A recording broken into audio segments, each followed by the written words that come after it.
صبح فجر کے ٹائم آپ نے سحری کھائی، جو بھی آپ نے سحری کھائی، میں نہیں جانتا آپ کے سیمانچل میں کیا کیا کھاتے ہیں، ہو سکتا ہے کچھ لوگ گوشت بھی کھاتے ہوں، سبزی بھی کھاتے ہوں، روٹی چاول بھی کھاتے ہوں، جو بھی آپ نے سحری کے ٹائم کھایا، ظہر کی اذان ہو گئی، ظاہر ہے 4 بجے آپ نے سحری کھائی تھی، 12:30 بجے ظہر کی اذان ہو رہی ہے، 8 گھنٹے کا ٹائم گزر چکا ہے، 8.5 گھنٹے کا، مارچ کا مہینہ چل رہا ہے، گرمی کا عالم ہے، آپ مسجد میں آئے، آپ نے وضو کرنے کے لیے پانی سے اپنے ہاتھوں کو دھویا، چلو میں پانی لیا، منہ میں ڈالا، حلق سوکھ رہا ہے، صبح 4 بجے کے بعد آپ نے پانی نہیں پیا ہے، حلق سوکھ رہا ہے اور پانی آپ کے منہ میں جا چکا ہے، اگر آپ اس پانی کے 2-4 قطرے حلق کے نیچے اتار لیں، وہاں تو کوئی کیمرہ نہیں لگا ہے، وہاں تو کوئی کیمرہ نہیں لگا ہے،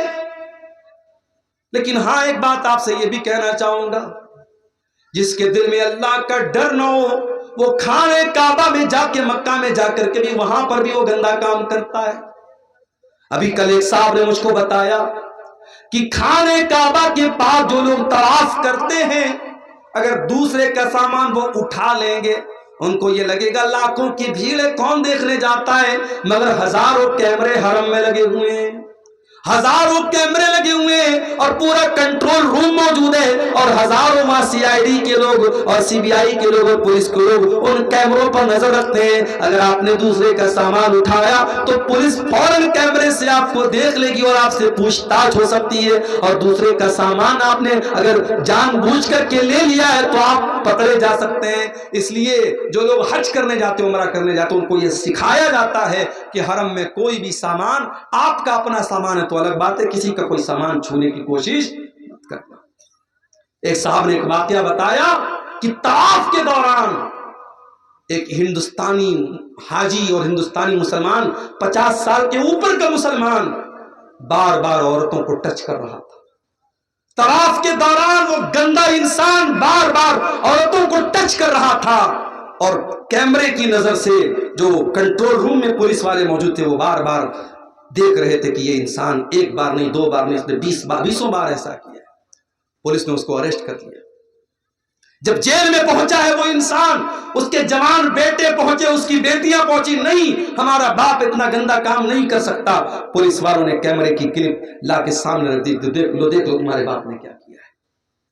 اس کا مطلب یہ ہوا کہ جو ٹھرکی انسان ہوتا ہے، جو گندا انسان ہوتا ہے، جس کے دماغ میں شیطان بھرا ہوتا ہے، وہ مکے میں پہنچ جائے، خانے کعبہ کے پاس پہنچ جائے، وہاں بھی اس کے دماغ کی گندگی ختم نہیں ہوتی ہے۔ میرے ساتھ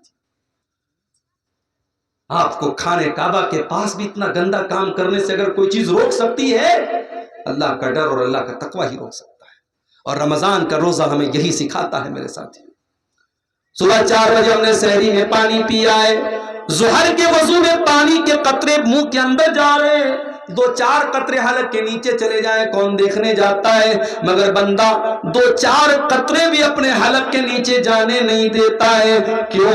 اللہ تعالیٰ کے عام کیا جواب دیں گے؟ ہمارا روزہ برباد ہو جائے گا، ہمارے روزے کا کوئی مطلب نہیں رہ جائے گا۔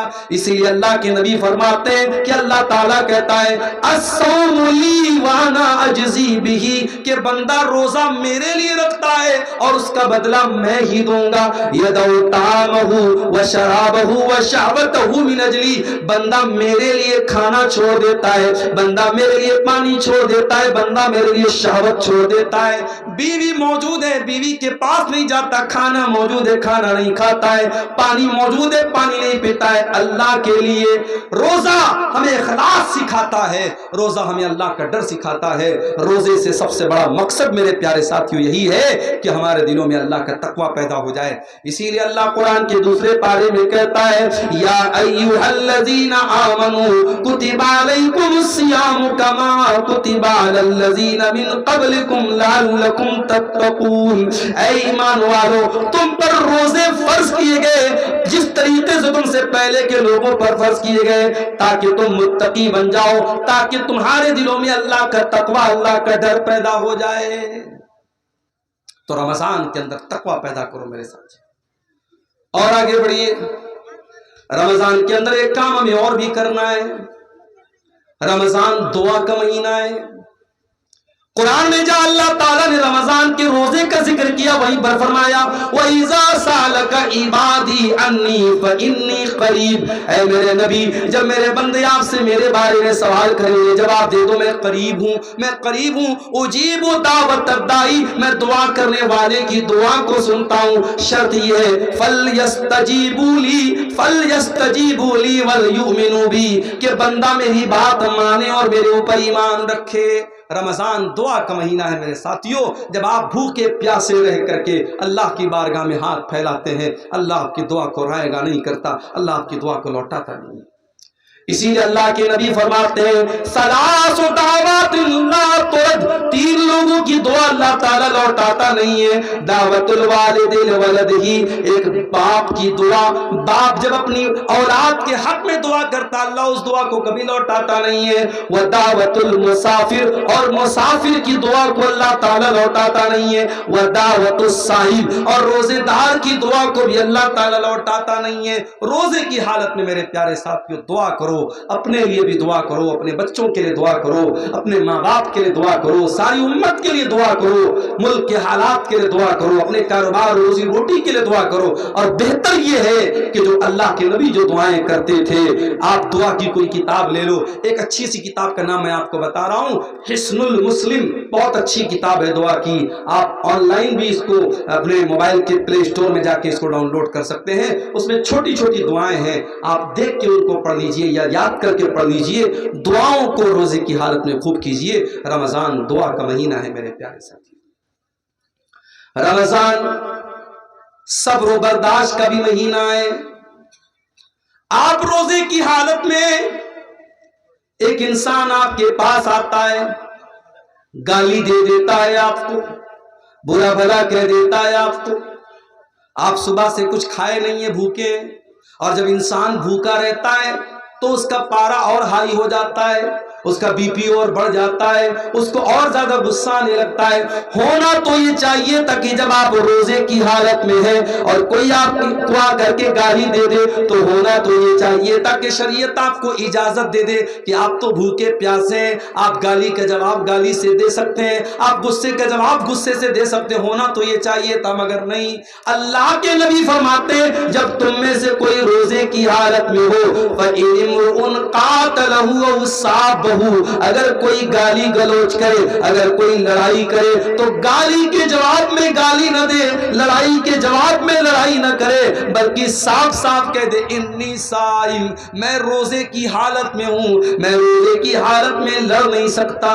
او لوگوں جو روزے کی حالت میں گالی گلوچ کرتے ہو، او لوگوں جو روزے کی حالت میں لوگوں سے لڑائی جھگڑے کرتے ہو، خبردار خبردار، تم نے روزے کا مطلب ہی نہیں سمجھا۔ روزہ صرف کھانے سے رکنے کا نام نہیں، پانی سے رکنے کا نام نہیں۔ اللہ کے نبی فرماتے ہیں من لم یدع قول الزور والعمل به، جو جھوٹی بات کو اپنی زبان سے نکالتا ہے اور جھوٹی بات پر عمل کرتا ہے فلیس للہ حاجۃ، تو اللہ کو کوئی ضرورت نہیں کہ وہ اپنا کھانا چھوڑ دے، پانی چھوڑ دے۔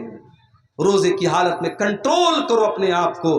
روزہ ہمیں کنٹرول کرنا سکھاتا ہے، روزہ ہمیں یہ سکھاتا ہے اگر اللہ کے حکم پر ہم کھانا چھوڑ سکتے ہیں، پانی چھوڑ سکتے ہیں، بیوی حلال ہے بیوی کو کے قریب نہیں جاتے، کھانا حلال ہے کھانا نہیں کھاتے، پانی حلال ہے پانی نہیں پیتے، اگر اللہ کے حکم پر حلال چھوڑ سکتے ہیں تو بیڑی پینے والوں تم بیڑی کیوں نہیں چھوڑ سکتے، سگریٹ پینے والوں تم سگریٹ کیوں نہیں چھوڑ سکتے، تمباکو کھانے والوں تم تمباکو کیوں نہیں چھوڑ سکتے، اور شراب پینے والوں تم شراب کیوں نہیں چھوڑ سکتے۔ جب اللہ کے حکم پر ایک مہینے کے تم حلال چھوڑ سکتے ہو تو جو چیزیں حرام ہیں، جو چیزیں نقصان دہ ہیں، جو چیزیں تمہاری صحت کے لیے ہانی کارک ہیں، جو تمہارے شریر کو نشٹ کر رہی ہیں، برباد کر رہی ہیں، وہ گٹکھا، وہ کھینی، وہ تمباکو، وہ سگریٹ، وہ بیڑی تم کیوں نہیں چھوڑ سکتے ہو۔